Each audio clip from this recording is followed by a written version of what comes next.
mind you can't control.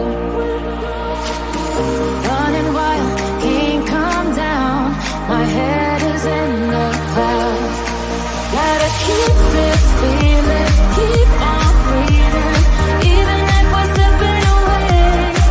So I close my eyes and lose myself now. Do it like it's only today. We got a party for a lifetime. No, we ain't stopping for the sunrise.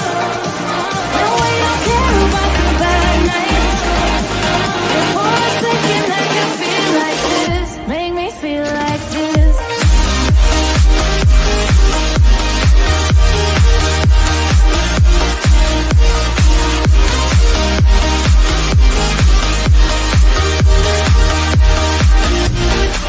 We got a party for a lifetime. Oh, we ain't stopping for the sunrise. And we don't care about the bad nights. Before a second I can feel like this. Make me feel like this.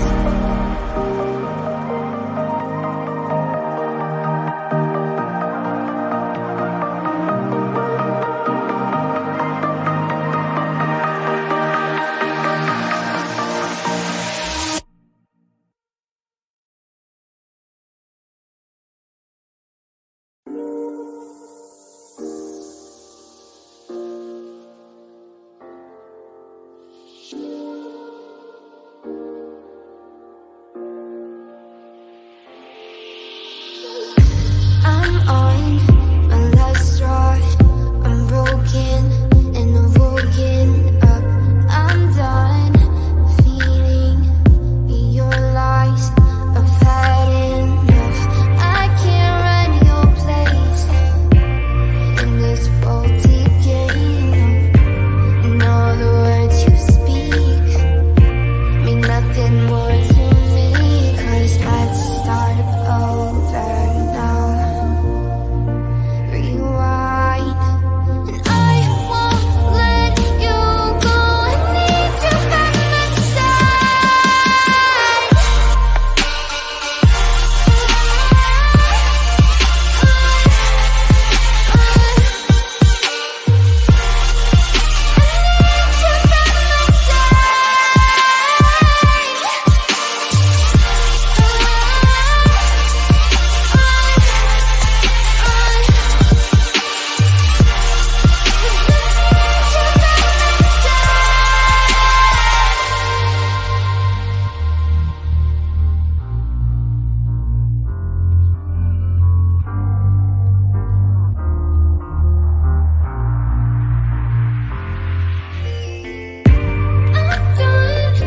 I'm gone, so don't run from the truth.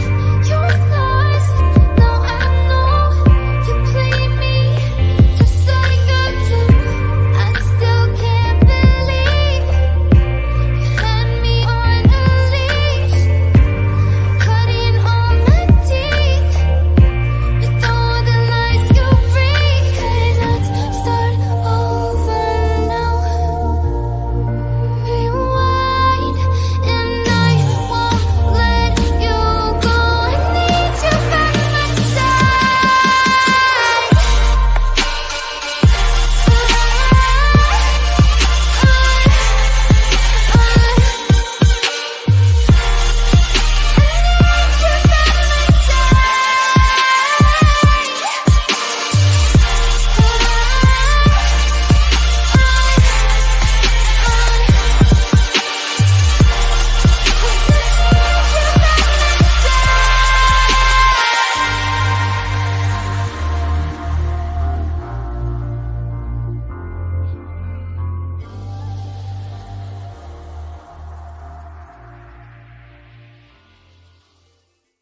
Let's take it slow. Where you go, I go too.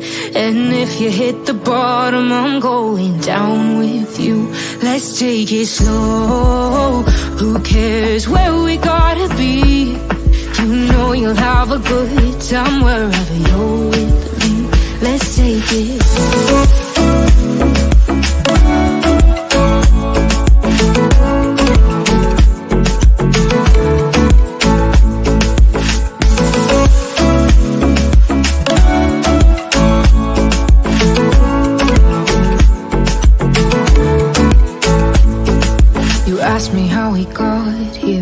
'Cause you don't know how. You say we're taking on water, yeah, we're sinking now.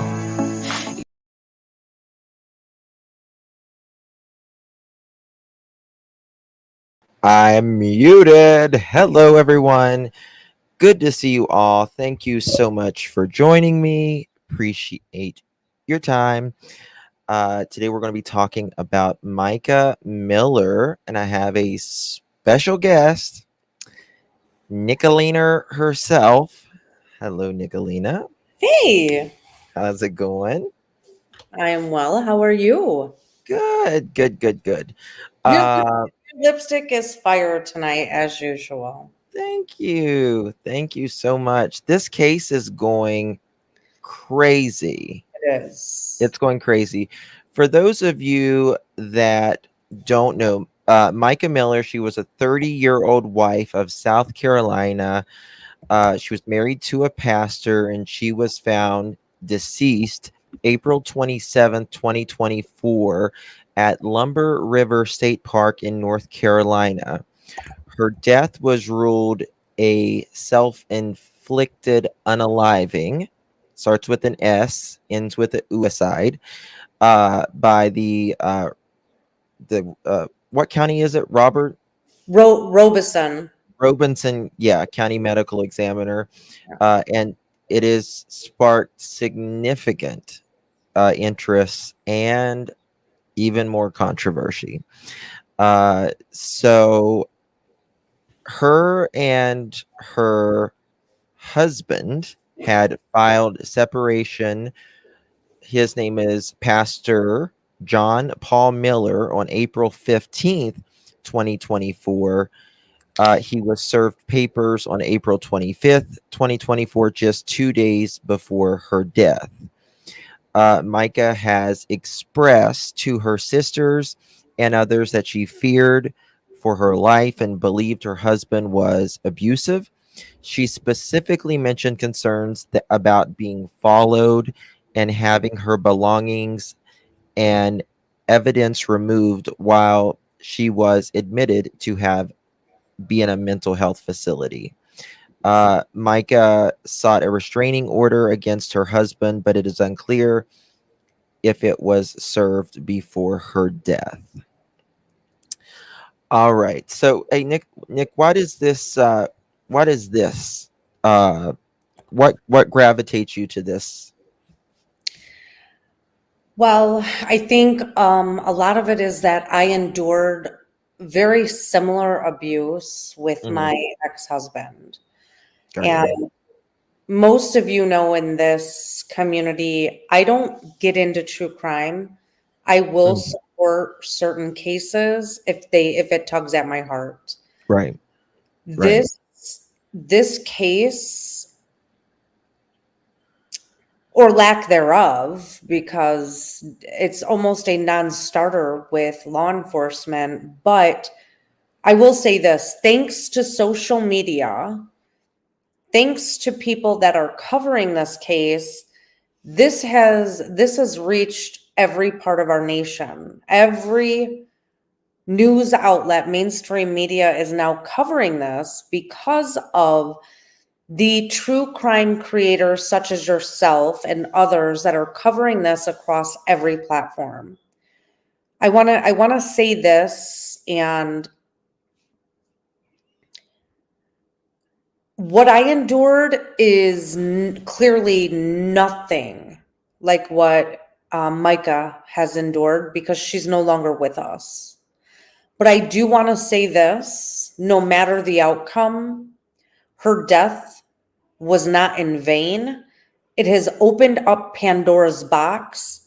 Once Pandora's box has been opened, you cannot close it. And we're seeing that now. But I can't stop looking into this case. I remember being like Micah.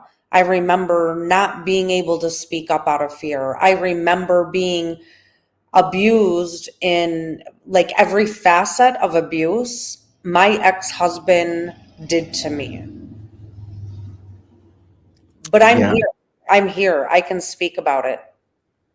Yeah, there's a lot that sadly lose their life, Um, so yesterday, um, Jesse Weber from Law and Crime Sidebar, he spoke with Micah Miller's dad, and let me tell you something. This is interesting. What did you think about this? If I listened to this on my way to work this morning, and I'm I'm not very conspiratorial. Mhm. I'm not usually either, so I don't know if this is a grieving father or and the cops it'll all play out, right? It'll all play out. Daisy I Love, don't think thank you so much for becoming a member. I don't think he's been allowed to grieve right now, and I believe they have said this multiple times. However, when there's a situation of unaliving, it's very hard for any family to accept that outcome. But there Yeah, is the caveat of everything that Micah had endured. correct. This is That not just a general everyday, you know. Go ahead. her family was trying to lift her up, Mhm. support her, and when you are ensnarled by a malignant narcissist, and I want to say for the record, I am not a psychiatrist, I am not a psychologist. I feel that I am intelligent enough to understand the DSM and what the lengths a narcissist will go Mm. to destroy their current supply. And he had a history of this. Micah was not the first. Well, and your own personal experiences. And my personal experience, and I know that it is, everybody throws around the word narcissist, narcissism, but until you have lived with one, been raised by one, um, you really truly do not know what narcissism is. Mm. Yeah, yeah. It's overplayed a lot. The term is way highly overused, and narcissism is a different level. It's a whole different level. Um, so, It is a personality disorder mhm. that cannot be treated. It, You can go through behavior modification, but for a narcissist to admit that they are a narcissist, and I apologize, my dogs are outside, so you can probably hear them. no, that's Um, fine. I've got kids. We have kids screaming or dogs barking all the time, so that's fine. a narcissist will not admit that they are a narcissist unless they are trying to get their narcissistic supply drawn back in, and they Mhm. will say it to placate them. It still has to serve them. Yeah, but to effectively treat a narcissist is nearly impossible. Mm-hmm. Yep. Yep. Okay, I think this is the part I want to play this right here, and I just want people to. About it. So I know this must be a very difficult time. So my heart goes out to you and your family, and really appreciate you taking the time to come here and talk a little bit more about it. I think this is it. Thank you for having me. I'm going to start off. How are you and the family doing right now? We're struggling. We're more united than ever as a family. This is something that has really caused us to drop any little petty arguments or something and focus on what's the important at this moment. So, we have grieved off and on, but we've also been in fight mode off and on, as far as legally and speaking out for Micah. Let's talk about that, because and I want to be very clear here. Despite the findings from law enforcement that Mica had died by her own hand, that the sheriff's office saying John Paul was not in Robeson County when Mica died, do you believe there is more to the story? Correct? He certainly does believe that there's more. Oh God, I didn't use my one of the commercials. Sorry, guys. Yes, it's there's a lot of details that they did not cover, and because it was Now you can tell Jesse was not prepared for this. It happens. equivalent in their eyes to previous self-inflicted wounds, I believe the law allows them to do less work. It does not prevent them from doing more work. And since there were multiple shell casings found and a live round found, I had no idea that there were multiple shell casings found. I had no idea about that. I didn't either. This morning, again, I was driving to work and my mind was blown. And that's where, when I said I'm not conspiratorial, Right. I was like, wait a second. Even if this was an unaliving event, Multiple. you're not going to see multiple spent shells, nor are you going to see a live round. So that makes me think, as somebody that is very familiar with firearms, because we are a Second Amendment household, somebody cleared that round that was in the chamber. I don't think it was Mica. I think that somebody that knew firearms after the fact, there was a bullet hole in a tree. Yeah. Per the park ranger, there were other spent shell casings than the live round. It doesn't make sense to me. Yeah, but only one pew was heard. Yeah. Well, that's allegedly. not based on where she was, the location within that national state park, per the witness. Now, the male, Mr. Jacobs, that was out there fishing was far away. Yes, you're going to have higher acoustics in a forest area, but that does not mean that there wasn't a silencer. That doesn't mean there wasn't one. Somebody was practicing. We don't know if they're the same rounds that match. We just don't know. We don't know. Because the Robeson County Sheriff's Department dropped the ball. And I want to say this. Statistically, women do not choose to end their life via pew.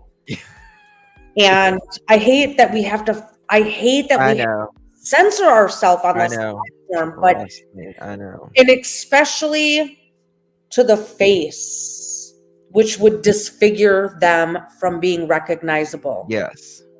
It's a extraordinarily rare thing. Very rare. Women generally, they'll take something, lay down on a bed and look pretty. Or you know what I mean? Right. Yeah. Yeah.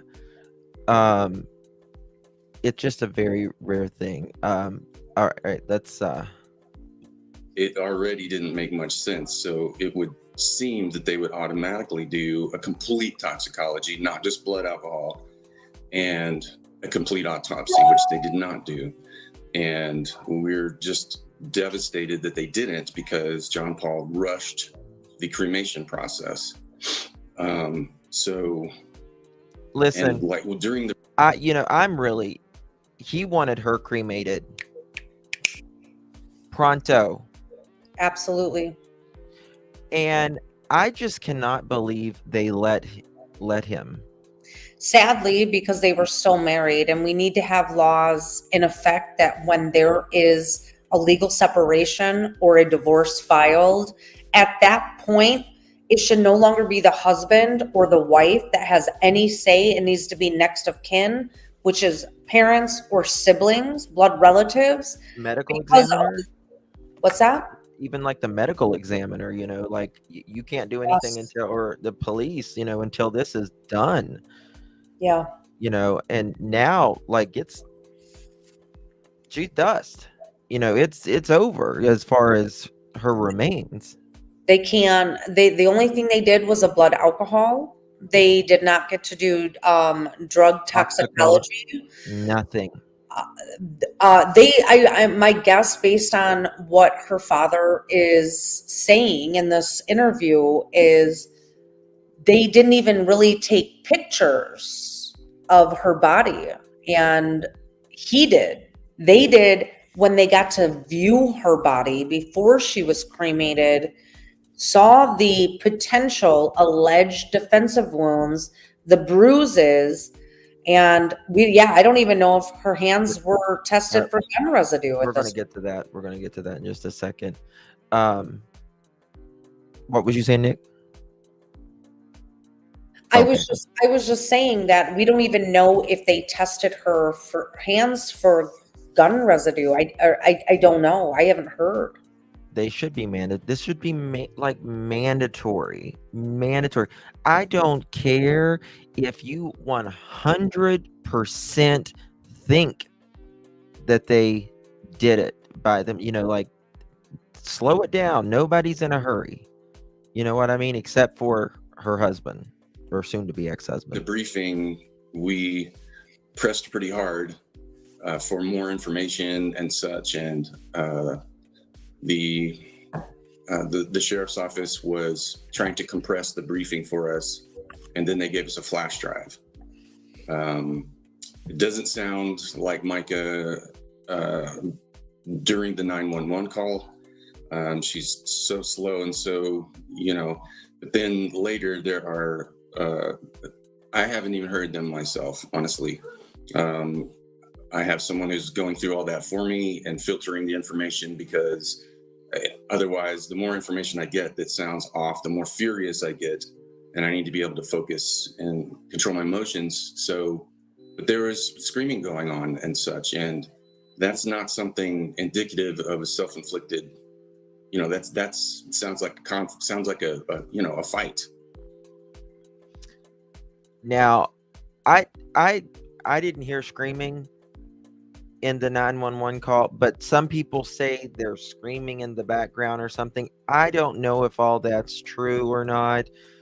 Again, I don't know if this is just a grieving father or what, but I've heard that elsewhere, but if you know me, you know I wear hearing aids and I miss a lot of things. And as Gray said, Gray actually works in forensics to a certain extent, and that when is true, Great. Yes. that's Always. inconsistent. You The have four fisherman people has who have said, 4 different stories. yeah, the fisherman in the beginning said he heard screaming, and then now he defines it as crying, which here's my theory. Mr. Jacobs, where he stated he was in his boat, he wouldn't have heard a cry. Even with the acoustics of the forest, the decibels would not have reached a level to where somebody far away would have heard it. It would have had to have been a scream. But remember, as we all know, witnesses, things change from when they hear it, and that's the fight or flight. Mm-hmm. Yeah, that's. And I think people, you always want to take their first account the most seriously, because people think they hear something, or they'll think and they feed themselves it. You know what I mean? They overthink it. So the first account is is the best way to take it. And with the bruising on her hands and on her arm, scratches on her hands, indicating defensive wounds. Scratches on her hands. They do have pictures of that, from what I understand. Yes. So very frustrating. when you say defensive wounds, is that something that was told to you by a medical professional when you talked about multiple casings there? Where did you get this information? And when you brought this information to law enforcement or brought it or mentioned to them, what did they say? Okay, as far as finding out, the park ranger took us back to the scene and pointed out, here's where she would have been standing. Here's where the shell casings and the live round were, which also doesn't make sense. She knew how to use a weapon. She got the weapon for self-protection. She told me days beforehand, Dad, I really feel like I need a weapon for protection. And she knows how to use it. She's qualified. She's been through training. She's not going to charge the weapon and eject a live round. She already knows the first rule of gun, use is knowing the condition of the gun. So we got the information about the shells. I did it directly from the park ranger. And then when we brought that up to law enforcement, they just said, well, they had no answer. They really just had no answer why, any kind of, not even a speculation. They didn't even say, well, she probably did this, probably did that. They just said, this is what we have. And there is what would be an apparent bullet hole in a tree, which I have a picture of. And where's the bullet holes in the trees coming from? I don't know. That just doesn't make sense to me. And they just didn't seem to put the effort forth. So we were very disappointed in that. And the defensive wounds, was that from the park ranger too, or? Okay. Yeah. No, we looked at her hands during the viewing. We took pictures of her from the viewing. It was the worst day of my life. And poor Dad. I'm sorry about these commercials. I should have used my other account. She had scratches on her arms and on her hand. And the coroner in training had the chief coroner with her, but she spoke out and said, well, maybe that's from when they retrieved her from the water. And I said, okay, of course, maybe. Was there blood in those scratches and such? They had no answer. No answer. Some scratches, bruising that they have. They took pictures. That's one good thing, the family was allowed to do, was take the pictures. But may I address something? Please. Those of you in the chat that are discussing the dispatcher, I know many dispatchers. Dispatchers have one of the highest rates of burnout in law enforcement. Mm-hmm. They are the actual first responders, and dispatchers have to be very composed. They cannot be shrill. They have to gather as much information as they can for any call that comes through that is a priority one call. Now, I had posted the 911 call on my TikTok. Currently, it has like 94,000 views. TikTok has made it unviewable at this point. But dispatchers were in the comments saying, you have to understand, we know the difference between somebody that's crying out for help. They are shrill, their voices, they're crying, they're actually looking for help. And then you have people that have resigned themselves. They have made peace with their decision. So I do, listen, dispatchers are the very first responders to any call, anything. It's not the police, it's the dispatchers. It's the first reach out. Yeah. You have to understand, giving the dispatcher shade does not bring her back. It just doesn't. Now, there were conspiracy theories in my comments. Could this be AI? It sure could. You want to know why? We have used AI to troll people on YouTube, and it sounds exactly like the person. But the caveat here is using AI, you can't anticipate what the caller on the other end is going to say for responses. Oh, 911, what's your emergency? Hey, you know what I mean? Like this was an active conversation. Now, unless there's a program out there that allows you, and don't get me wrong, Mica was very slow at responding. She had a very flat effect with her voice. mhm. They could have been typing, sure, in the AI for response, but I don't know of any program that allows you to do real-time AI voice. Yeah, I don't think it's AI. It could be out there. I mean, it I'm could just be, not but aware of it. I just don't think it's. I don't. I mean, that would be a really big ass conspiracy, don't you think? I agree. I don't think it was AI. And I think that dispatcher handled the call very well because from the dispatcher where the phone was pinging, it was pinging between two counties. And it does not matter. I used to listen to the scanner regularly. It does not matter if somebody calls and they're not sure if they're in our county or the county over, they're still going to switch the call. And I don't like that. It does cause a delay in emergency services, but the dispatchers do get as much information as possible. And as they're connecting with the next jurisdiction over, they have a direct connection to those connecting counties. So I think this dispatcher did a wonderful job. Hmm. Yeah, I don't like encryption, Erica. I do not like it myself either. Okay, let me see. Disappointing. So, I basically said the scratches indicate some type of scuffle or something because the area where she was, there was no trees or anything anyway.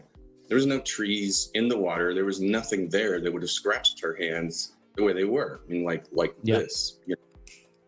So, I don't understand. you know, Something I don't know. How was she found in the water? Like, I don't understand that. What'd you say? She was found in the water? Yeah, so my guess is she was standing on the banks of the water when this happened. And I guess I'm thinking from a physics standpoint, she may have had her back to the water, and that's when the pew pew, because the force, the PSI behind the round coming out of the firearm, if her face It'll is to the knock you. back of Yeah. the water, it's going to push her back. But if she's facing the water, she does it. It's going to push her onto the bank. See, I would think you would be sitting. I No, don't know. I would just think a woman specifically would be sitting or laying. You know what I mean? Does that? I mean, I think I'm she was. trying to think. I think You know, she if was I was. standing. I think she was standing, and if she did it herself, her back would have had to have been to the water. So when the PSI of the round hit, she's gonna go backwards. She's Mhm. gonna then land in the water, and the water's gonna pull her, She but wanted. typically in the direction of the current, not against the current, where the Mhm. rounds were found on the bank. She was 40 meters away and it was against the current. That is very suspect. That is one thing that makes me think, okay, wait a minute. If we're going to recreate this, like we recreate any kind of crime Yeah. or motor vehicle accident, she would have had to have her back to the water. She would have fallen back into the water, which water signifies rebirth biblically. So that could have been the reason she chose water. Mhm. If she did this to herself. Sure. I'm not a I'm. forensics expert at all. I'm giving you how, when I understand physics, I understand firearms. There is no way she was facing the water to be found down, face down in the water 40 meters upstream. That's what's confusing to me. Her body was found Thank you, 40 Arm. meters away from, like, against the current. Thank you, Arm Chat Security. Thank you, Arm Chat. Hey, Queen. So I don't know. That's just weird to me. I don't know. When I think of a woman, like I just think of like sitting down or laying down next to a tree or something. Because I would just think, she really wanted her family to find her. You know what I mean? Like if you could fall in the water, but maybe she wasn't. Obviously, you're not thinking clearly in those moments. You have So to understand her faith. She was very deep rooted in her faith. And if water has a biblical meaning of rebirth, because when we get baptized, we're being baptized in a body of water, correct? That is a rebirth by the standards of the Bible. right. But it could also be somebody else did this. I don't know. I don't Right. know. I Right. don't know. That's the question. I don't know. Okay. All right. It showed it indicated that there was, some type of pressure. That's where the bruise was, and just, Well, Michael, here's the thing. And I hate to ask you this, and I know it must be difficult to revisit it, but when you mentioned the 911 phone call, when that came out, I think a lot of people who were suspecting there might be something there, they were convinced that that was the end of the story. When you mentioned that 911 phone call, you said there's something about the way that Mica sounded on the phone that sounded odd to you. Can you pause What do you this? mean by that? absolutely, Yep. very Sure. slow Yep. speech. She's a very happy-go-lucky. Now I'm watching people say she was just baptized a month before. I don't know that. I have not heard this. Yes, you Yeah. know what, Constance Sue? This is something that is very close to my heart because of what she endured. This is not funny in any way, shape, or form, Constance, at all. Not at all. We're not here for anything other than right now. So let's say she was rebaptized a month prior at her new church. I don't know if that's why. But the Bible speaks against ending one's life. And it could be that she, in her heart, if she did this, felt that doing it this way and crying out to the Lord and asking for forgiveness, maybe that was it. I don't know, but we can make all the assumptions that we want, but I think in her mind, if she did do this and no one helped push her to this, this was the place. And she had not searched for this park previously at all. Yeah, she was baptized on a beach just with her new church a month prior to her death. You're right, Gray. Absolutely agree. Excitable person, and it was too slow. It was very slow. It was metered. It could have been done with an AI type of previous recordings where somebody would have had those words from her previously, or whatever. And so it just doesn't make sense that he wouldn't go up there. Do you have a theory as to what happened? Because authorities are saying, they crossed out his alibi of where he was. Do you have a theory as to what happened? And again, I know this is sensitive, so if you don't want to share it, I understand. But do you have a theory as to what you believe happened to your daughter? Okay, well, I'll share what we spoke to about with the authorities, the sheriff in North Carolina. Also, as far as with his location, we've seen pictures of his truck. It had dark windows. Was it even him in there? Where's pictures of him physically there? We haven't seen those. They've not been produced. If someone else has them, we would like to see them to prove that he was there. because otherwise it could be anybody in that truck. So the theory would be that because she had multiple tracking devices put on her car previously, that she was followed out to the park or forced to go out to the park, and they either follow her out there, or there's no reason for her to go out there. That's the main point as well. There was no reason for her to go out there. I mean, other than potentially taking her life, but she was in her work uniform. So if she was in her work uniform, I have to think that this was very sporadic. I don't know if she was in her work uniform. Is that what her dad just said? He said that she had found new employment. I have not heard that was her work uniform. She was in like black yoga pants, a black tank top. I don't know. I think that's. Was she changed? Didn't she? She changed within like an hour. I don't know. Yeah, she was in her work uniform. Yeah. Okay. I don't know. I've not heard that. Yeah.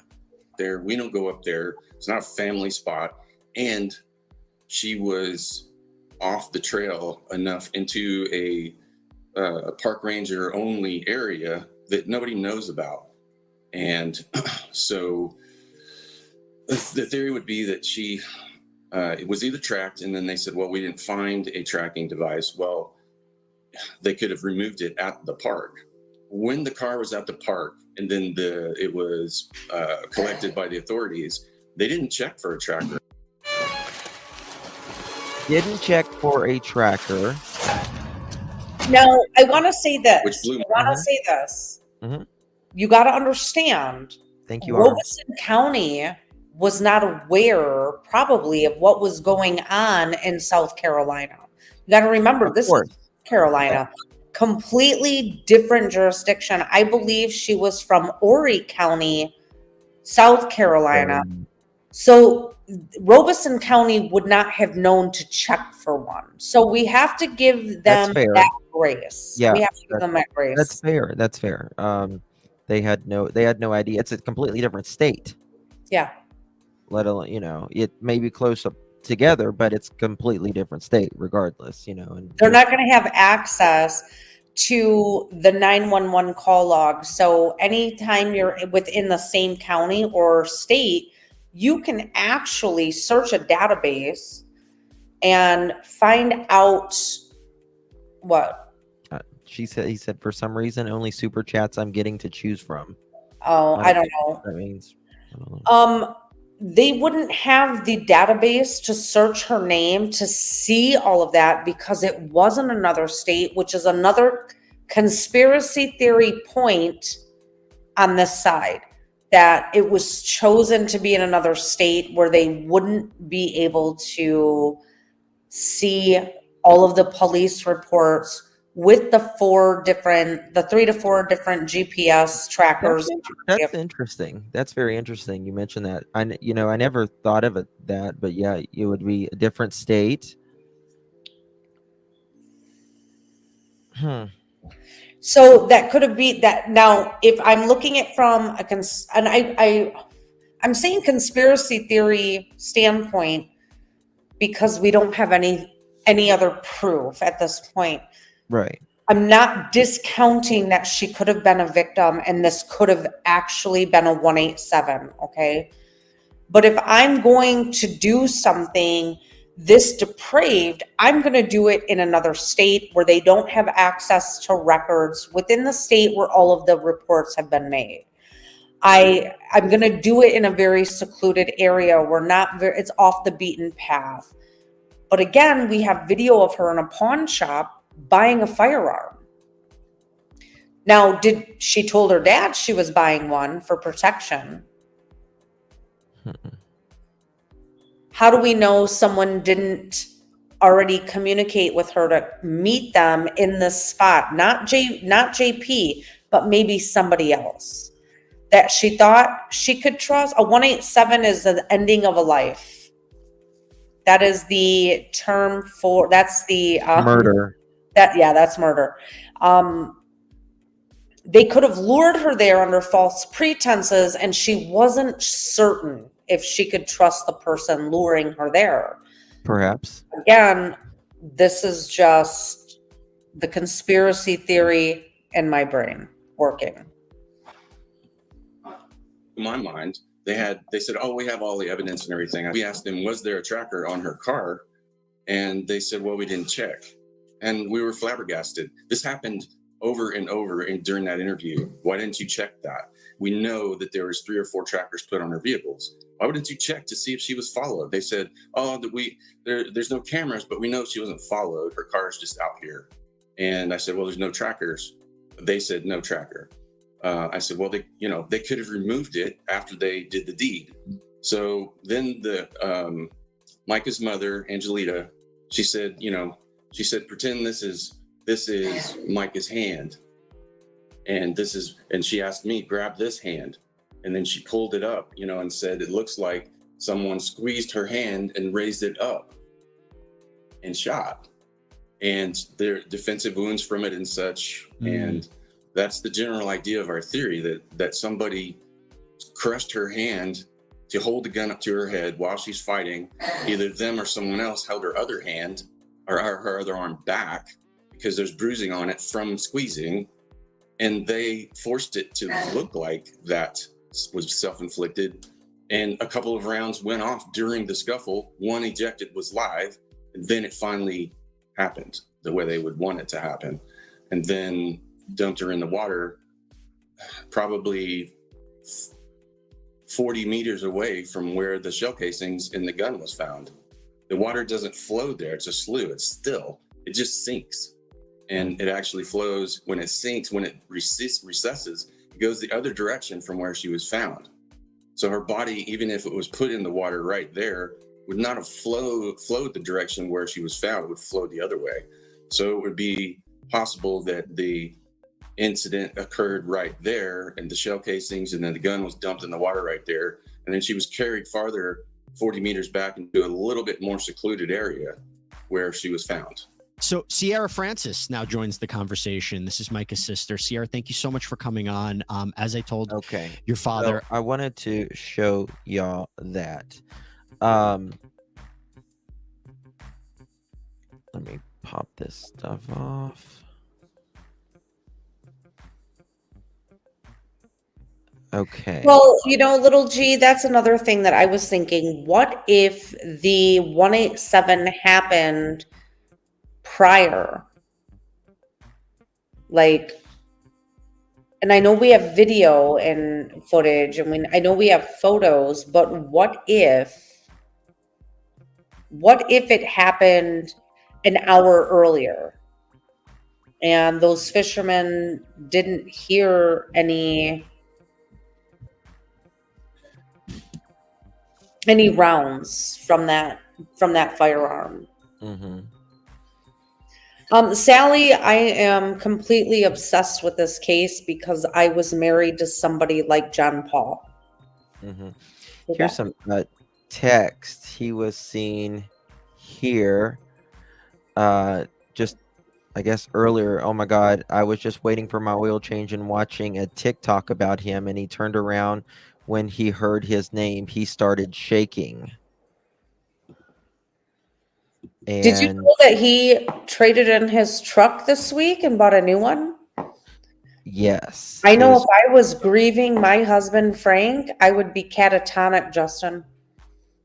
Yeah. Oh, that would be the last thing I would be worried about. Yeah. I think he's going to crack like the pavement. The glare he gave me was terrifying. What time did this happen?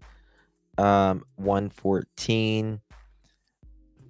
I won't include your name. I hate this scumbag. He got dropped off by someone.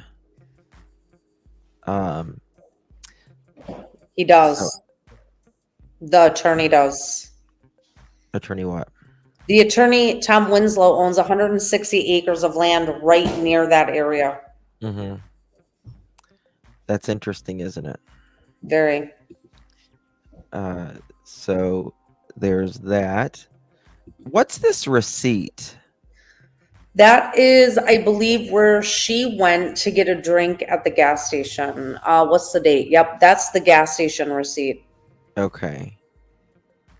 And I guess they found this with her. Guys, check out my TikTok. Did you hear about the forced surgery he made her undergo, or he was trying to get her to undergo? No. Breast augmentation. Oh, he's a creep. He is a He is sexual deviant. bingo. Yes. So we have confirmed that Pastor John Paul Miller, attorney's friend, and AI expert Tom Winslow owns a large parcel of hunting land in South Carolina on the border of North Carolina.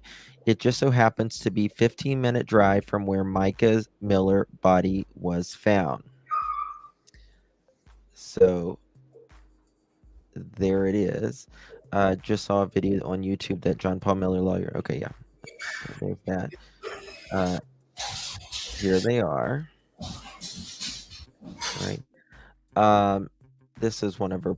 She did. Okay, and I poetry. know that poetry that he read during her eulogy. He read it at the very end of his eulogy, Justin. So if you were to read this poem, and I'm sorry, my dogs are in the house now. Hold on. Let me put my earbuds in.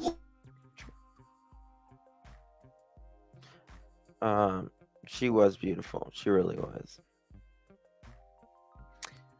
Yeah.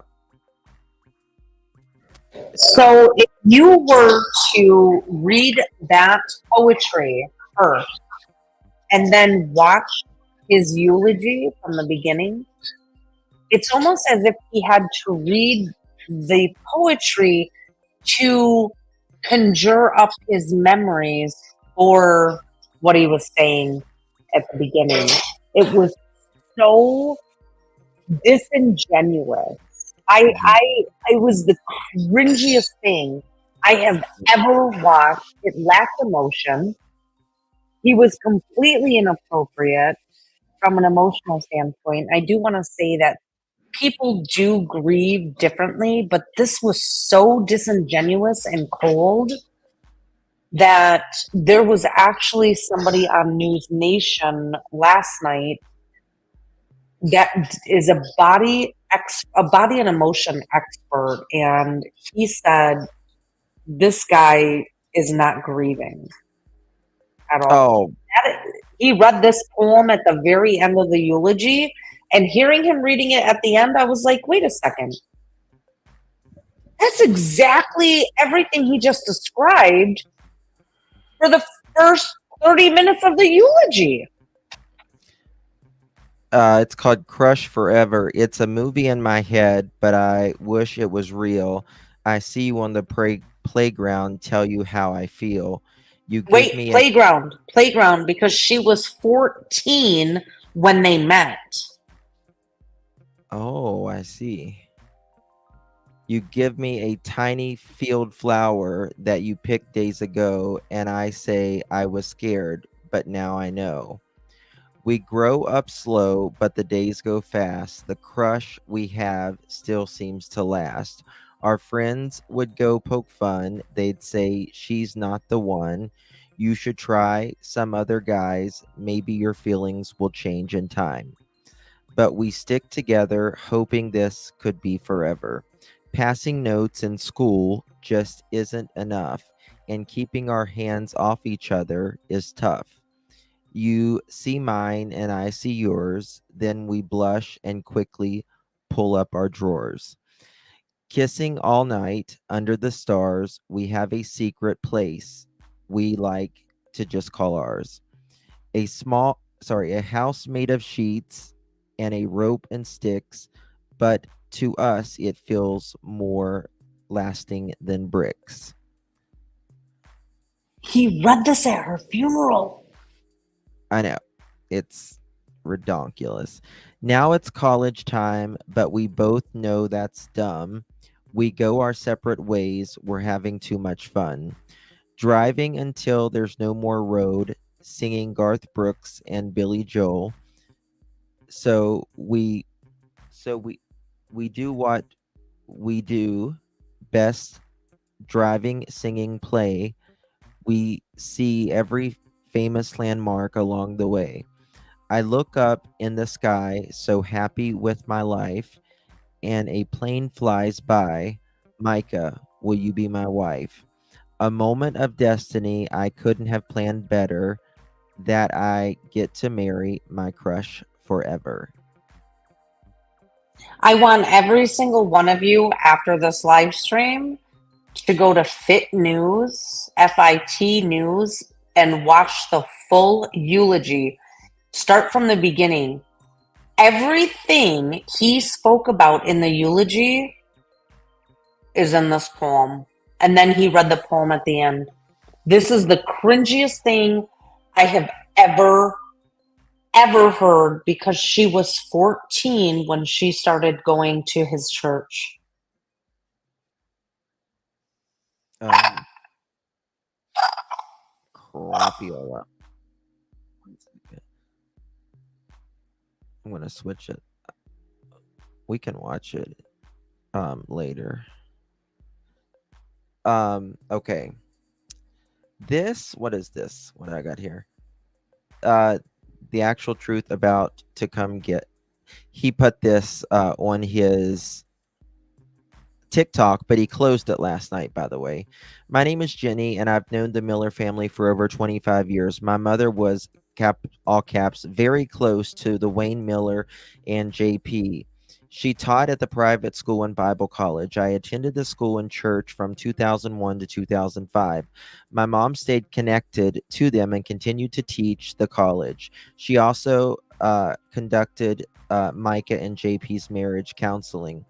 Please, please, please keep reporting on the Mica situation. There is so much more going on out there. They have been covering up some really horrific things for a, all caps, long time. Human traffic, grooming, SA, blackmail, to say the least. These folks are connected and protected, which is one reason people are scared to speak out. JP officiated my mom's wedding, second marriage at Solid Rock. I found out later when my mom passed that it wasn't even legal, just for show. That's nothing compared to the real evil and the shadiness of the church and the pastor. Mica was a sweet young lady. She didn't deserve such horrific treatment. My mother was their marriage counselor. She never shared any details, but mentioned that they were going through serious stuff. Mica called me after my mom passed in August 2022. We didn't get to speak long before JP grabbed the phone to take over the conversation. He invited us to do my mom's ceremony on life at Solid Rock, but I declined. Can I plug another channel here real quick? Okay. After this live stream, I want you to go to Chronicles of Olivia. Last Thursday, she interviewed I know. She interviewed an ex-parishioner of Solid Rock. This woman saw the red flags, and she had left the church and made it her mission to expose John Paul. That's number one. Number two, Justin on TikTok. This is titled "What It Was Like Inside Solid Rock Church." This was from 13 or 9 days ago, where a wife of a member. My husband's home, so the dogs are freaking out. I'm sorry. I will share these videos on my main channel, Nicolina777. We'll drop it. Not my Chachalina channel. That's just my backup channel. There are, and the reason, again, it's not just because I experienced the same type of abuse that Mica did. It's because I was also raised in a church that was very abusive. And I watched, after I decided to leave like churches in general, I watched my mom and my young siblings go through the same type of manipulation.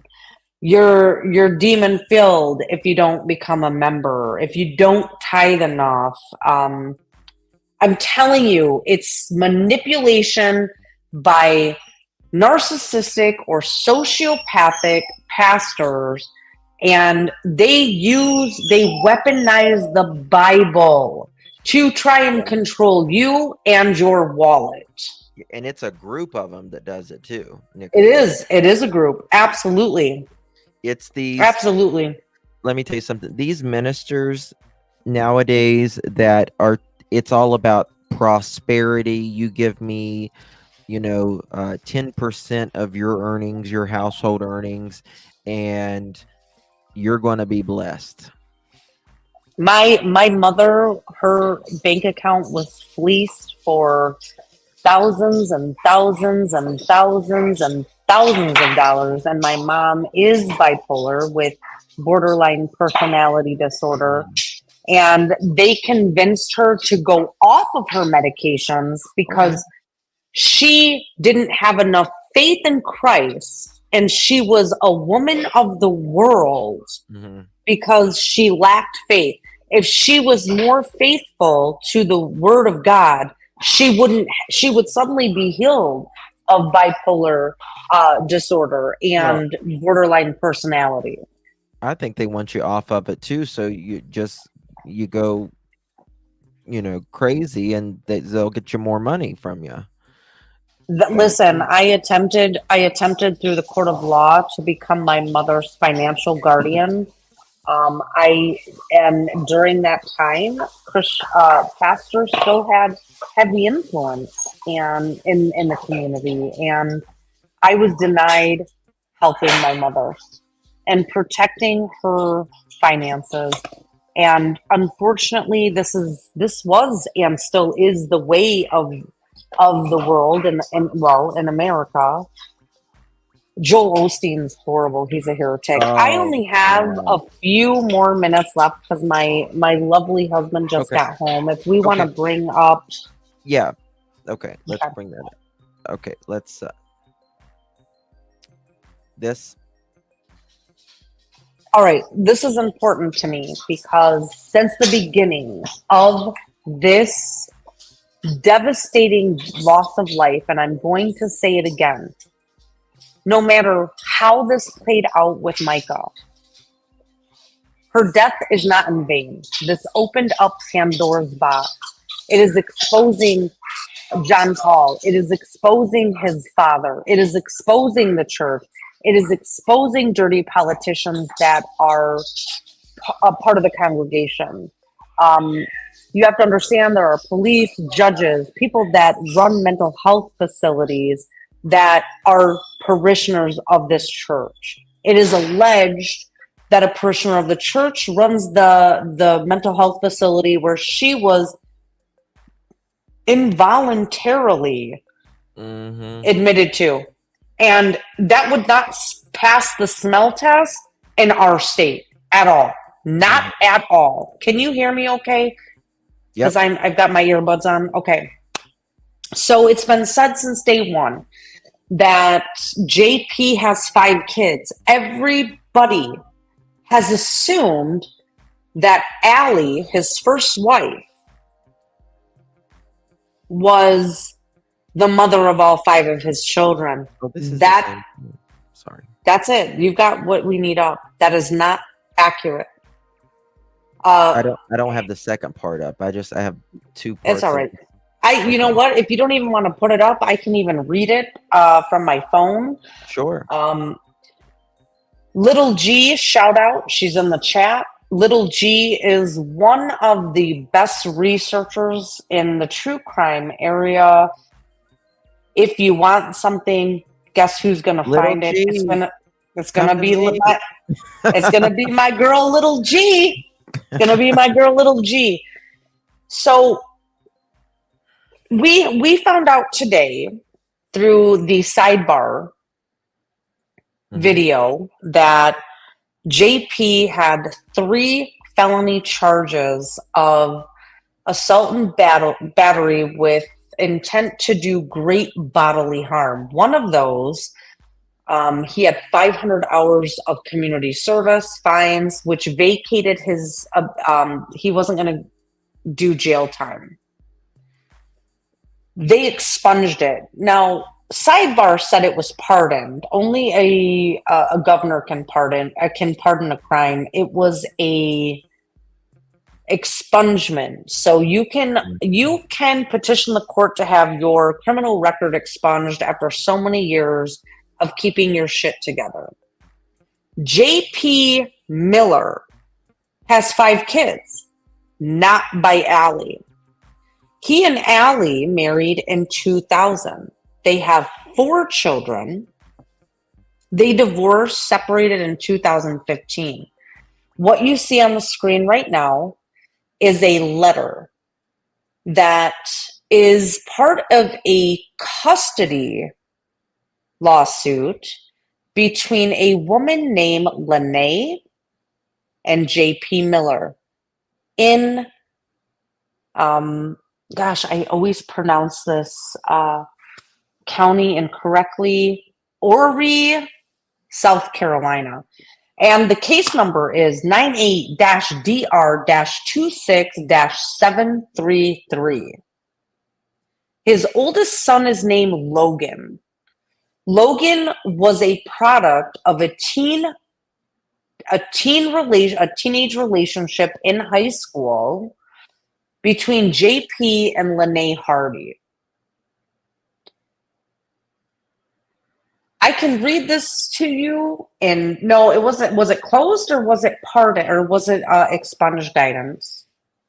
Meaning meaning JP had a child when he was in a high teenager. School. Yeah. He was in high school. So Allie, wife number 1, is not Logan's mother. They have hid this. This has not come out. I brought it out in my live stream today. I don't have the reach that Justin has when it comes to true crime. Y'all know I'm drama with Ernie Shell and Mama T. But this has not been brought out anywhere. JLR hasn't brought it out. Nobody has brought this out. So you're going to hear this here. And this is a letter from Reverend Dr. R. Wayne Miller, JP's father, who has been charged with human trafficking, sex crimes. The country of Pakistan has said he is no longer welcome back there after going there on mission work. You gotta be fucked to not go to Pakistan. Yeah, Pakistan is like, you are not welcome here. We have the Wayne Miller. You are not coming here. Correct. So in 1998, JP Miller should have been approximately 22 years of age. This child was born when he was in high school. Okay? This is a custody dispute because the court has determined both Lene and John Paul should share 50-50 custody. 50-50. What's wrong with 50-50? What this father wrote to the court was absolutely deplorable. It was slut-shaming against Lene. And they were trying to manipulate the court to remove Logan from her custody and give full custody to Logan and his parents. Now, if you go back to that meltdown that JP had in his yard when his first wife found out he was cheating with Mica, and he said, "Don't call my mom, she's crazy." I believe that. Because We see the product of his mother and father, and that's JP. You do not become narcissistic because you had a good upbringing. That is something that happens to children when they are neglected mentally, emotionally, physically. They have suffered some sort of abuse. So he is the product of two dysfunctional individuals that use religion to protect their abuse, right? All right, so I'm going to read this. Absolutely. I'm going to read this. This was dated December 3rd, 1998. It has the stamp of Horry County. It has the case number, and it says, "To whom it may concern." It is with heavy. Now, listen, I'm going to read it exactly how he types it. There's some grammatical errors, spelling errors. So just know I am reading it as it was put into evidence. To whom it may concern, it is with heavy heart that I see my son having to settle for joint custody when I feel that Logan needs a loving, stable, Christian family that we would give him. We love Logan like our own child. I believe that his mother also loves him, and I believe that to the best of her ability, she has and would care for him. However, when I look at the past 2 years and I think of the future, I shudder at what kind of life Logan will have with his mother as the primary custodian. Although I have offered to homeschool Lene and help her get her GED, she has refused all efforts to gain an education beyond the 9th grade. This is why my son, now remember, beyond the 9th grade, how old is Lene? Was Lene in 9th grade when she was impregnated by JP? We have to, and remember, there's damning evidence, affidavits with the ex-wife that he preferred women under or girls under the age of 16. Okay. I'm sure Lene probably, and this is, I'm just assuming, had to drop out of school because she was pregnant. All right. I'm going to keep going. Although I have offered to homeschool Lene and help her get her GED, she has refused all efforts to gain an education beyond the 9th grade. This is why my son and we want to know that Logan will be given the best care possible. John Paul is enrolled in 2 colleges. He will be a student teaching by next fall so he can earn money to continue his studies in the secular field in an area of medicine. Wouldn't Logan be better off in a home that promotes education? Our family is active as an entire family in our church. Logan goes to church and will always be in church as long as he is with his father. Wouldn't a child be better off brought up in a stable Christian home than drugged from place to place and never go to church? I have had to go and pick Logan up at an apartment of one man Logan was living with, and now it is a different man. We do not even know where the child is staying most of the time. Wouldn't he be better off with his father in a beautiful home we own and know that he would always be provided for financially? John Paul does not drink, never used drugs, and has stopped smoking. His only problem as a teenager has been his driving, which has improved. There's presently a problem with an accusation of reckless driving, but we believe that it will be resolved once the entire investigation is complete.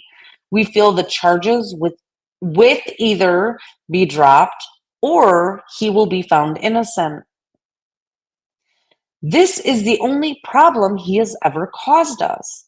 John Paul works, he goes to school, he is getting an education, he is faithful and serves the church. He lives in a stable home, he has never committed a crime, and he has shown tremendous responsibility toward Logan.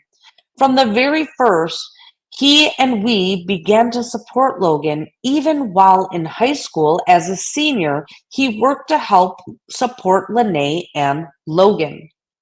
Finally, I hate to see Logan continue to be used as a weapon by Lene. Lene denied us the opportunity to see Logan's first Christmas because John Paul would not give her an Elmo doll. She has denied the request to give Logan both of their last names, Hardy-Miller, because she says John Paul was not with her at the hospital. Nevertheless, considering he has not seen her for 9 months and felt that she had been with others. I'm going to interject. They're slut shaming her as if she's some whore. Sorry. That's right. They are. That really upset me. He felt he had to have a paternity test before he could emotionally open his heart. The last name of Hardy is not even Lene's real name, so I don't know if she understands that she is denying a male child the right to carry the name of his father. But he is a weapon to her, and we have seen it repeatedly. In conclusion, John Paul and we could give Logan, one, a stable, beautiful home to live in versus being drugged from one man's home to another.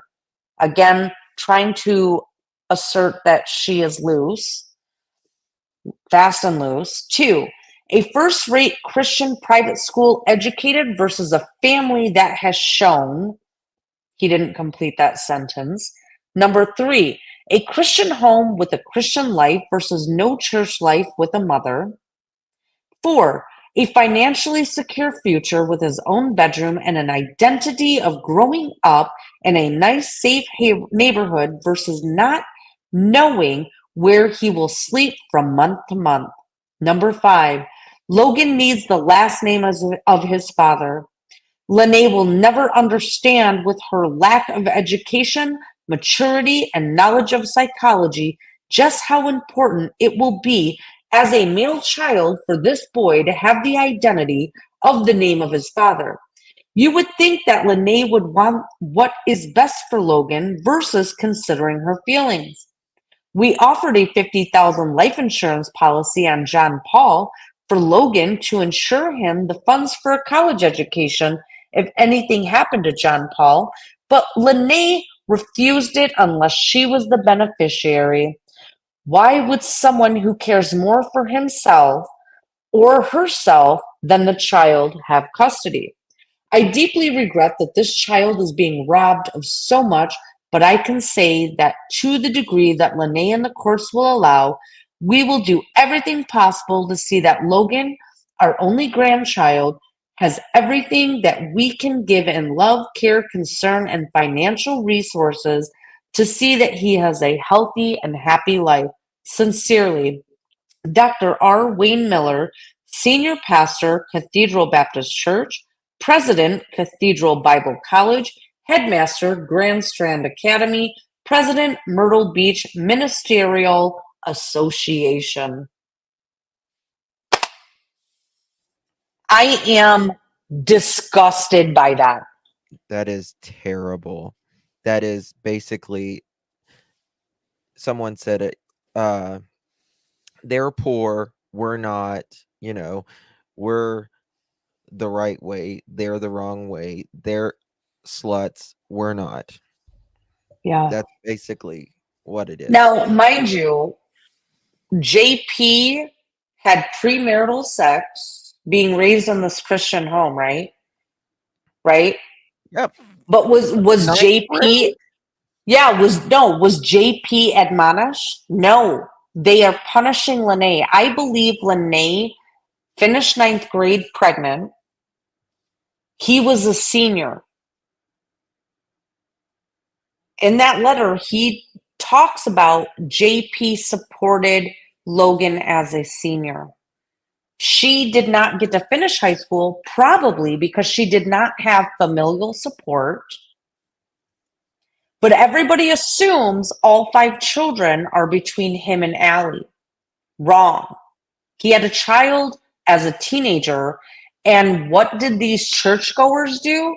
They shamed Lene and not their son. Hmm. That's the way it is. Bible Belt 101. Yeah. Did you see this one, him laying on the ground? I think you need to play it again because this is his reaction to Allie, his first wife. That now, mind you, what I just read was filed in 1998. He married Allie in 2000. They founded Solid Rock at Mission Street in 2000. They had 4 kids. I believe Logan is the child he owns the bar with. Because Logan, now my son, my oldest, I was a teen mom. He was born in 97. I graduated high school.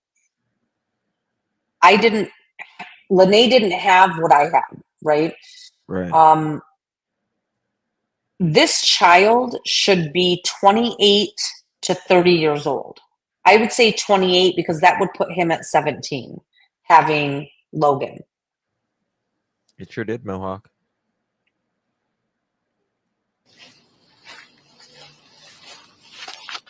You all right, man? You okay? Huh? You okay? What's the matter? Huh? What's the matter?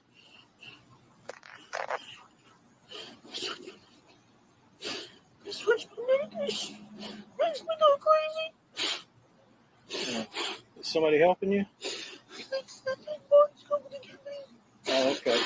I thought I was going to see Jesus. Okay. This guy's fucked. You got Mark coming? Somebody called him, I think. Okay. I feel like he survived me. So, because he had spiked me everywhere.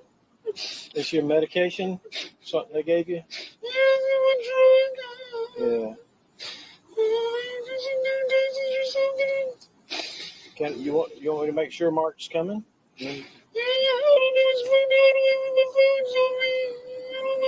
But somebody's called him, right? Yeah, somebody across the street called. Okay. All right.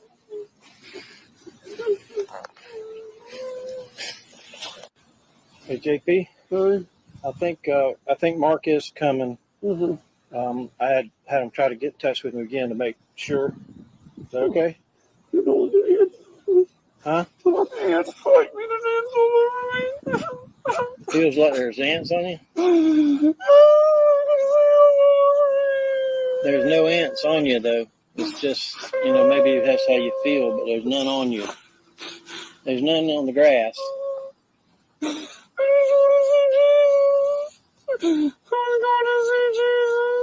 What kind of medicine do they have you on? He's so fake.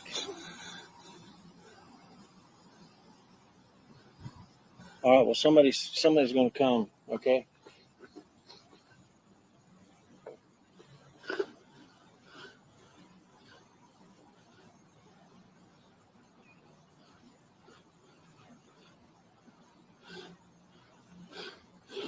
Did you read? Do I need to call? No. What is it? Did you read the post about the man that posted this video, like why he posted it? No. Do you want me to read that? Sure. His name is Ty Longerbeam. He posted this video of, he's the one that shared it originally on social media. Mm-hmm. This is what he said. I believe the saying goes, getting a taste of your own medicine, and in parentheses, and I mean that quite literally. You have used and abused for way too long, only to get up on that pulpit and consistently discredit your victims by airing out intentional, degrading, inappropriate personal information. Doing that allows you to control the narrative. Now we have the death of your wife that you claim only took her life because of mental illness. Fact is, nobody was ever mental until they met you. You are the common denominator in all of this. This video is only proof that you yourself have issues and you know what medication can do to someone. Imagine being in a vulnerable state like this and being met with control, manipulation, and shame. What's the long term effect on that? Now, add abuse on top of that, all forms that may apply. Who can handle that? Yet you were met with a soft tone and a water bottle that you didn't deserve. JP, I could have done this anonymously, but I want you to see it's coming from me so you don't go after anyone else. You know I've got receipts and you know I'm not scared. I've never met anyone like you, but what I have learned and been taught is people like you repeat their behavior, and every so often they slip up and show who they really are. Sometimes they even type it in an email. I think it's abundantly clear that you haven't been held accountable for any of your actions over the years, and I never hit the recycling bin, meaning he didn't delete this video of him spurting out on the lawn. Right. Solid Rock, let me introduce you to your pastor. You don't see this version on Sundays. This is the guy you allow to give you and your family counsel. This is the guy you give permission to speak into your life, the guy you share personal, vulnerable information with that he will use against you when and if you question him. It's time to really take a step back and evaluate what's going on. JP, you are a complete shit stain to all of the other pastors that truly desire to lead people to the Lord. You are a liability to the Christian faith and to anyone that you set your eyes on. The reason why most people didn't speak up the first time is because they know your reaction is ruthless. You have a little bit of local power with enough financial resources to hurt people legally, and they fear putting their family at risk. And the few others that don't speak up believe it's not the Christian thing to do. Well, neither is doing nothing. I also believe Jesus flipped over some tables, so here we go. You've already had the chance the first time around for a time of healing, counsel, and guidance pursuant to our governing instrument. In parentheses, second time your reverend had to give the same PR speech to a church body. Yet you chose to smack every former member in the face that would have supported you if you got the help you need. So please don't mistake this video as a broken man who misses his family. This is a twisted individual using one of his many tactics to manipulate his way back into control. But this target didn't let that happen. She kept her foot down and you changed gears and got nasty. Over the years, his ways to manipulate have only gotten more effective with precision. To the ones who are the reason I'm involved, I won't name. I hope you understand why I had to do this. Enough is enough. Some want to raise awareness and most want justice. Godspeed. If you know, you know. Internet, do your thing. He is the one that recorded this video and shared it. He's had it for that many years.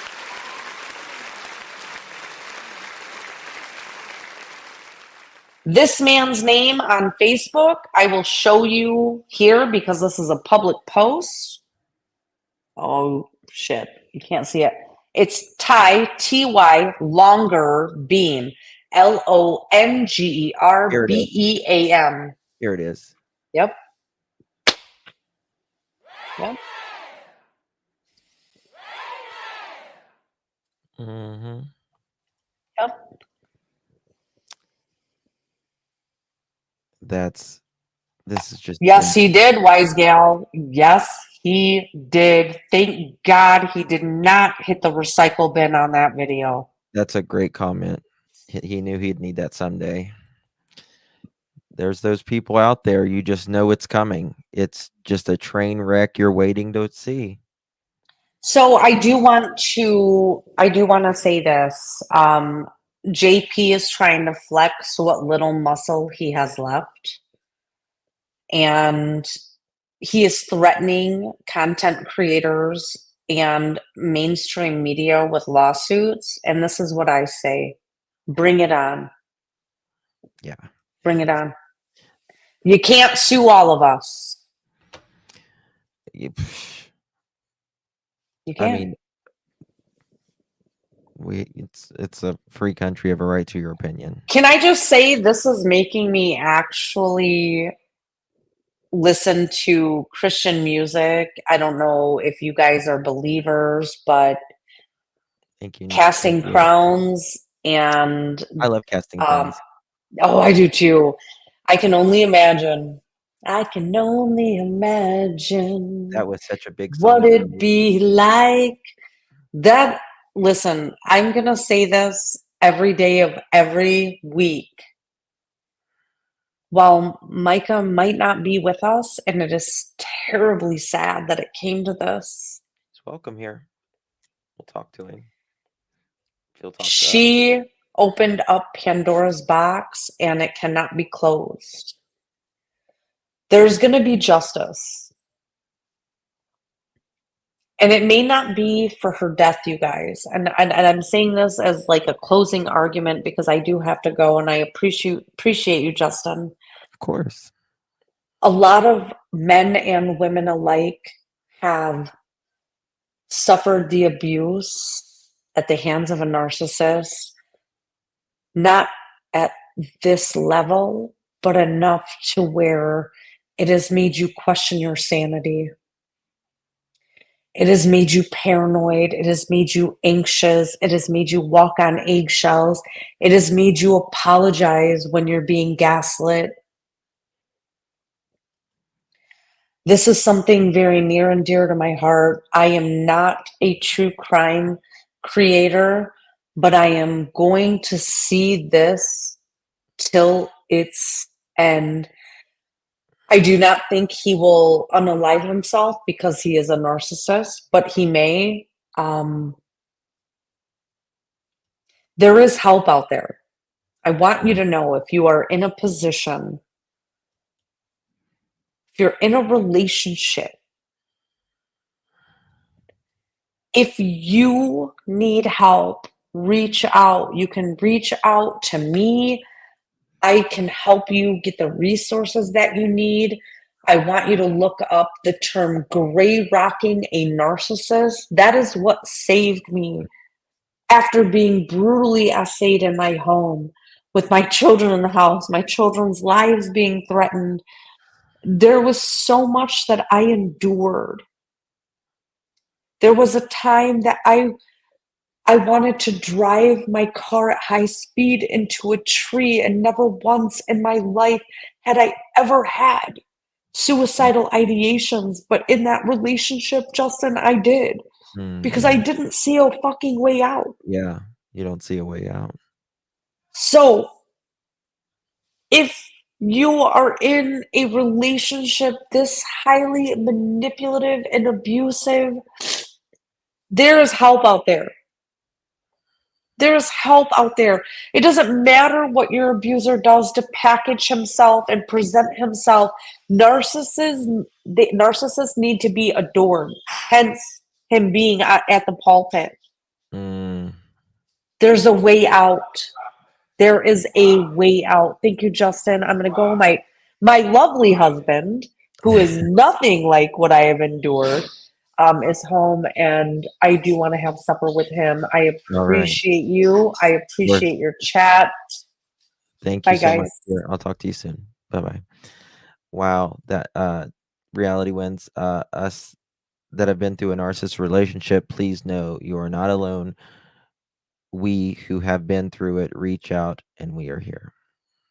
Very, very well stated. Thank you, Nicolina, for coming on. This is the eulogy, and if you have not seen this, stick around because it is bizarre. Eh, Bizarre. Bizarre. Let me pop this up here. But we want to celebrate the life that she lived, okay? Let me get him. And right I here. will. You know, everyone knew how beautiful she was on the outside, but only He's a I think a fucking spouse knows how beautiful that person is on the inside. So I want to take a few minutes to just kind of tell some stories and just share some things no about sadness. Mica that that may, I don't know, shock you or help you get to know the more intimate side of her. She was beautiful on the outside. She had won so many beauty pageants, all when she was young, and I have one of her trophies here where she won Saucus the Idol. Let me tell, just to talk about how pretty she was on the outside. When she went to one school, she won the Miss whatever the school was beauty pageant, and then her family moved and she went to another school and she won the Miss Beauty pageant for that school too. So it was the first time in that county's history that someone won, both the pageants. But it really hadn't hit me. I've gotten to spend as Christians, of course, we know she's not here and in heaven, and she's worshiping and enjoying, and I hadn't even had time to look down here yet. But I got this lay next to her body and spend time with her body about 4 times this week, and each time it still didn't hit me. I thought she was going to wake up. I even tried to raise her from the dead one time this week, and that morning, actually, I went to the mall later. She had bought me this dog tag, and the chain broke, so I went to the mall to get it He's such a. fixed. I And get I so saw angry, a y'all. I get female so 20, 30 angry. feet in front of me, and she was wearing one of Micah's dresses, and she had the same tattoo Micah has on her arm and the exact same hair. And out of just instinct, I screamed, "Micah!" And the girl turned around, and it was one of her sisters. And I thought I raised her from the dead. She's alive, But I can't wait to see her again one day. Well, you're non I'm good. fucking So I tears. have pictures, and I want to just tell you some stuff about her. When we fell in love, and we started dating, and it was time to get engaged. She loved public displays of affection. Like, she loved that. She always wanted me to, hug her in public and stuff like that. And I'm more of a private person. I thought, okay, we're going to get engaged. I'm going to make it, I'm going to make it everything she wanted. So I set up a church baptism out on the beach so that everybody in church could be there, for us to get engaged and be a part of that. And then I had this plane that was going to fly by and have "Will you marry me, Mica?" there, and she's going to love that. And so everybody's kind of waiting. The baptism's over, and we're out there playing volleyball. And all of a sudden, the plane comes by, and I take Mica and I turn her around and I face her toward the ocean, face her toward the plane, and everybody's clapping and cheering. And she leaned back. She said, "Why is everybody cheering?" I said, the plane, the plane, the plane, the plane. And she said, "Oh, I don't have my contacts in." I'm like, "Oh my gosh, I'm playing this whole thing." I got a picture of that, I think, yeah, there. And her exact words were, she said, she turned around, "There's the plane up there." She couldn't see it till we took a picture later. Her exact words, I'll never forget, she said, "Well, yes, anyways, yes." It And gets she had more a hoarse bizarre. voice that day from singing. And but she was always excited about stuff, always so excited. I'm sorry if I'm just rambling, but I'll do my best. She loved Solid Rock. She served this place for over a decade. Her time with Reverend Randall, I think is there a picture of her and Reverend Randall somewhere there? And Reverend Randall never gets his picture taken. So when she got this, she was so excited. She sent it to me. Said, "I got Reverend Randall's picture," and we had it blown up, and it's down here. She loved that. She was the worship leader, and she was bold and confident and anointed and passionate. And the very first time I worked with her on that, I said, "Okay, I'd like you to try to lead a song, and I'll help you." And I told her what I wanted her to do. About 3 minutes later, she's like, "No, you're doing it wrong. I'm going to tell you how we're going to do it." And she said, "You missed this note. You need to fix this." She did. I thought, "Oh my goodness." And she was the graphic designer. I think it's a picture of some of the stuff she designed. Yep. She designed every logo we got, every book, everything we ever did, and she loved doing this stuff. And she would do it with such integrity to the T. Like I would say, okay, it's good, we're done. She said, nope, it can be better. I said, no, it can't be any better. And she'd fix the slightest, smallest thing and spend 6, 8, 10 hours doing that. She was in charge of women's ministry, youth ministry. She loved that. She was the go-to person around here if anything was kind of messed Jesus would flip this table, up or I'm needed to pretty be sure. fixed or needed to be created. That was the thing she did. We spent almost every night just talking and chilling out. We didn't watch much TV. She would make me turn my cell phone off, and so I turned the cell phone off, and we would talk for hours and hours about. Well, let me rephrase it. She would talk for hours and hours and hours, and sometimes I would kind of not listen. I thought, oh no, is she going to ask me a question? I'd get back in my mind to what we're talking about, and she would change subjects. She'd go from Thank one you, thing to one the love. next, and she had the idea that to buy a blow up mattress and put it in the back of the truck.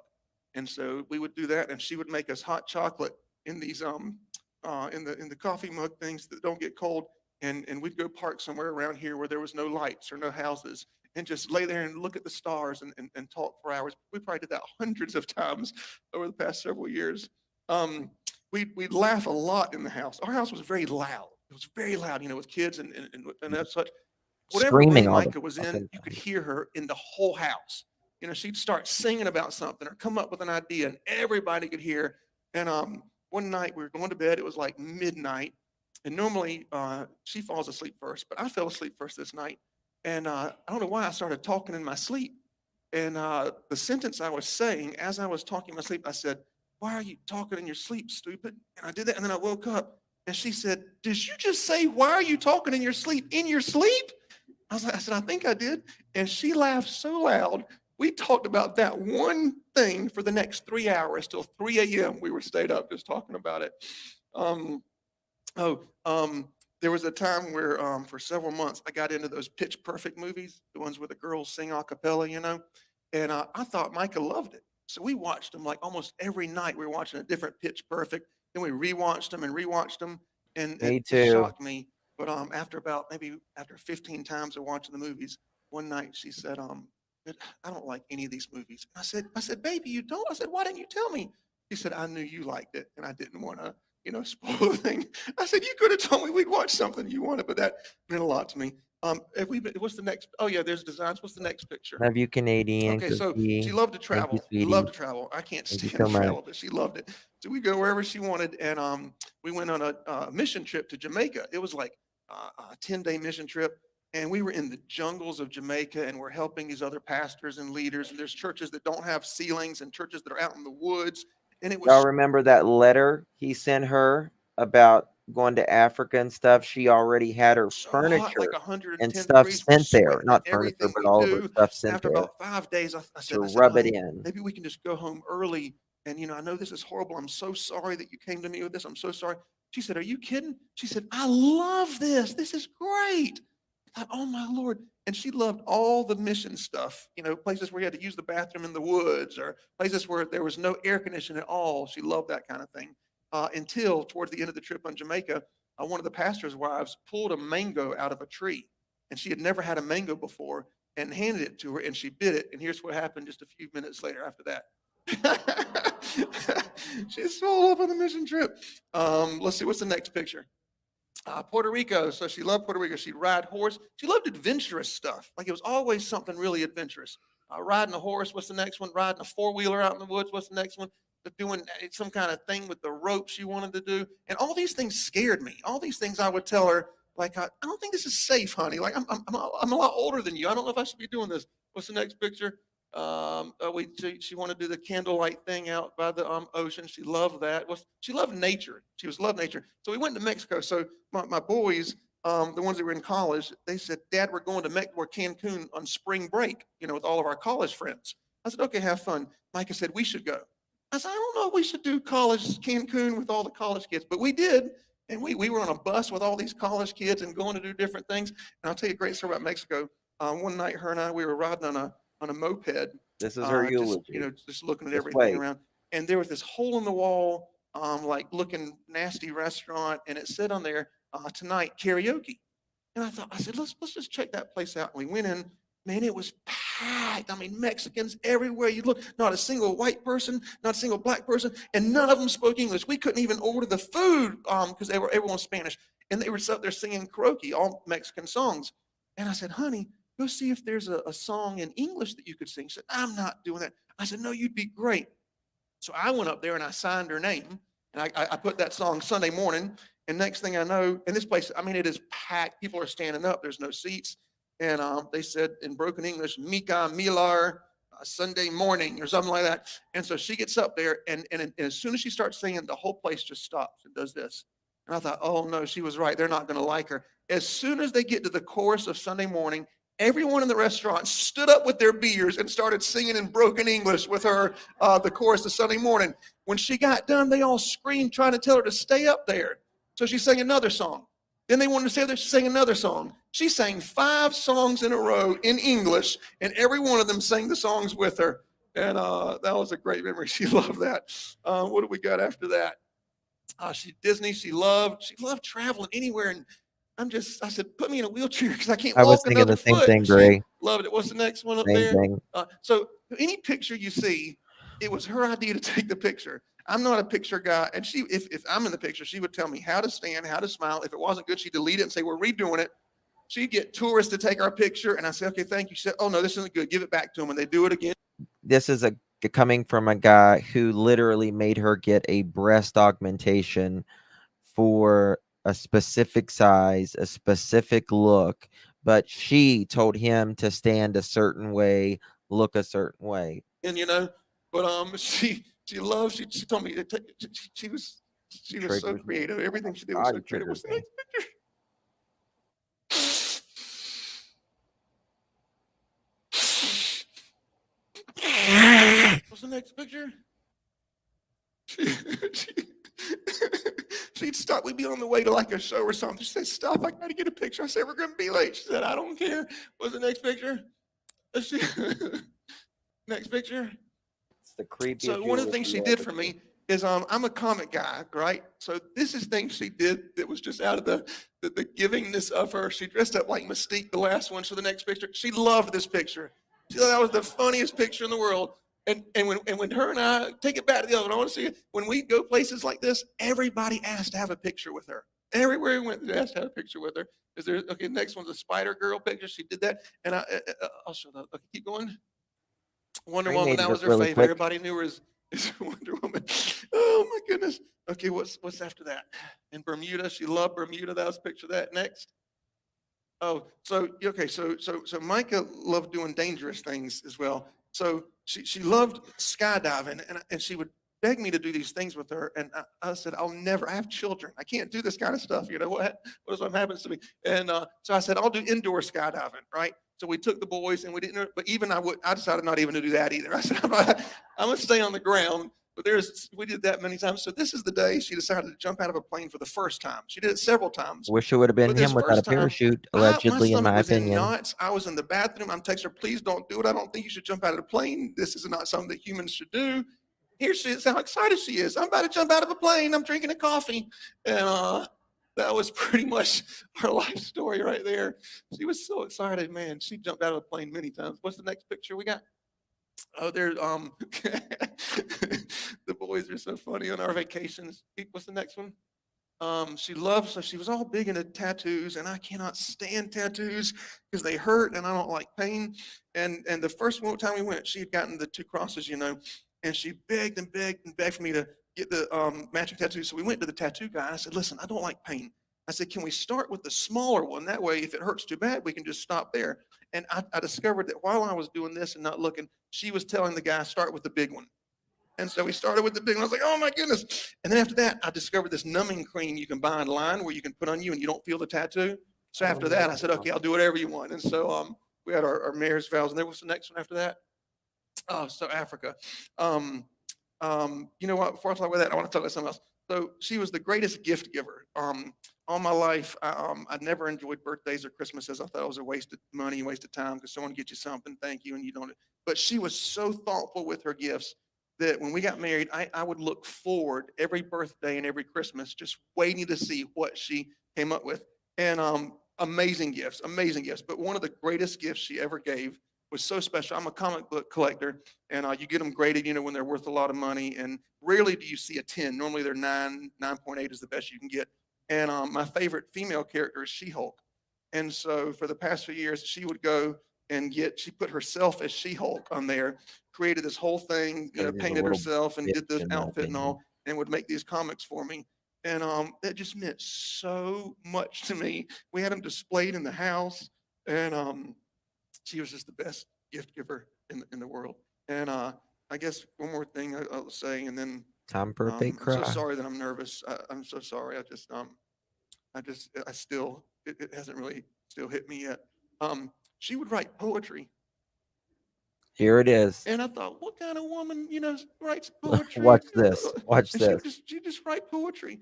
And so I want to read one of the more recent poems she wrote. She was so creative. She had a note field on her phone with just tons and tons of poems that she'd write for the family. And this one, she said,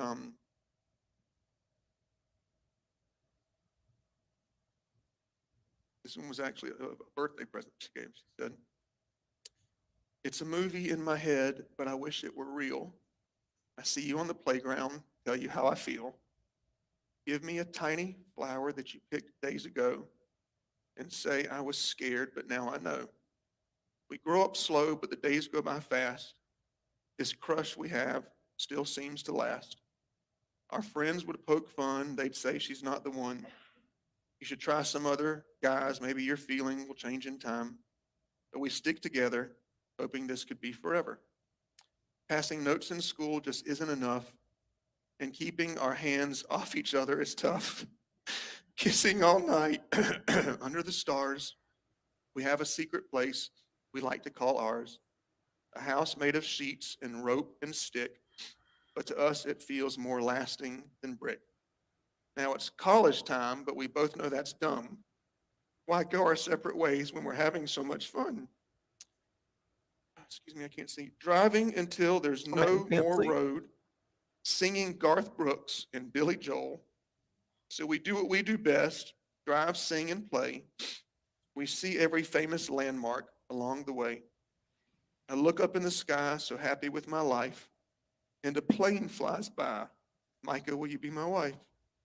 A moment of destiny I couldn't have planned better, that I got to marry my crush forever. And that's nothing. She was so creative. It was just always just coming out of her.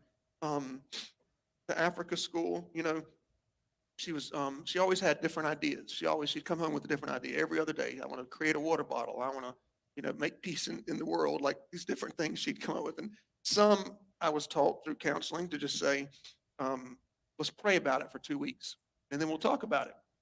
And I learned after that, she'd forget about it after 3 days, or if it was a real thing that she actually wanted to do, it would stay with her. And so she came back from the Africa trip and she said, I want to start a school in Africa. And I said, okay, let's pray about it for a few weeks and see if that's what God wants us to do. I said, because it seems impossible.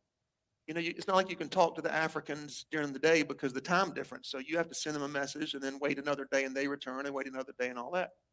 So I said, let's talk about it in 2 or 3 weeks. She came to me 2 weeks later, said, I got it already.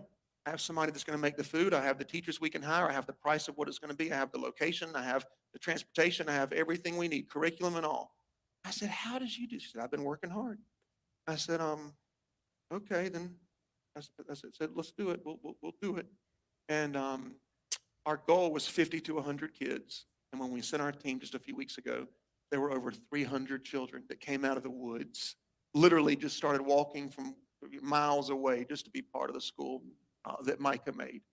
And of course, it's dedicated to her on the Dare to Care missions. But she had ideas like that all the time. I mean, just all the time. I can't even, if I had 10 hours a day, that wouldn't be enough time to tell you all the great things about her and what it was like to be in an intimate relationship with her. I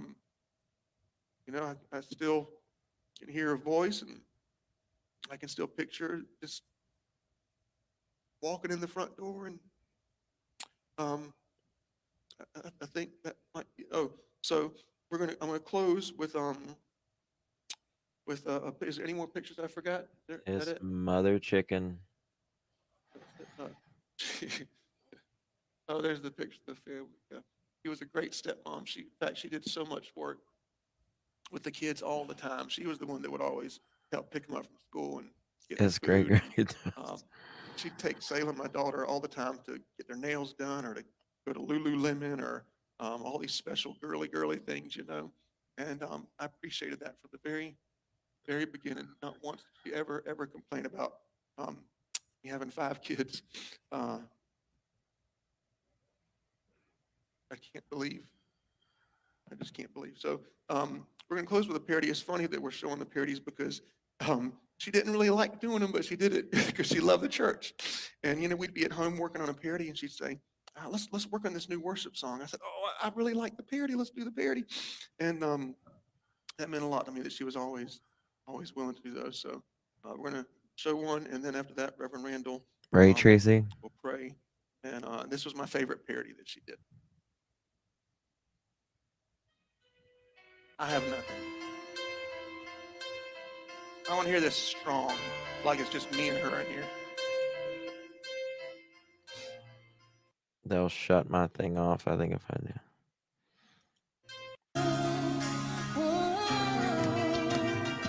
You see through right to the heart of me. Wait, if I don't have you,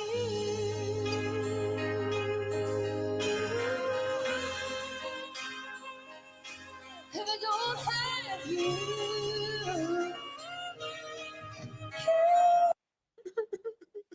It was like that in our house all the time. It was like that in our house. Look at how happy. Look at this son of a bitch.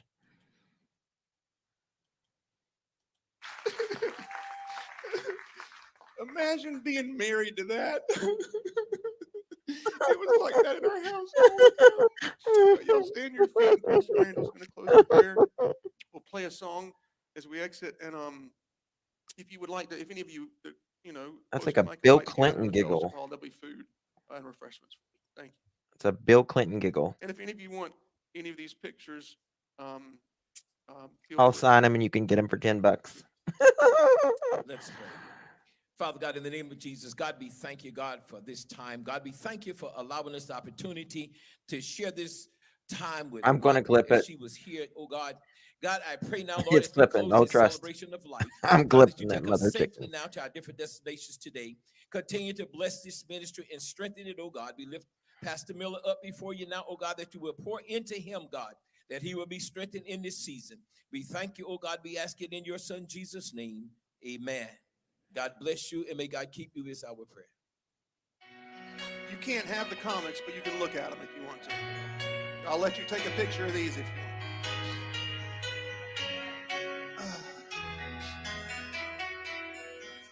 Walking beside you here in the dark, feeling your heart change mine.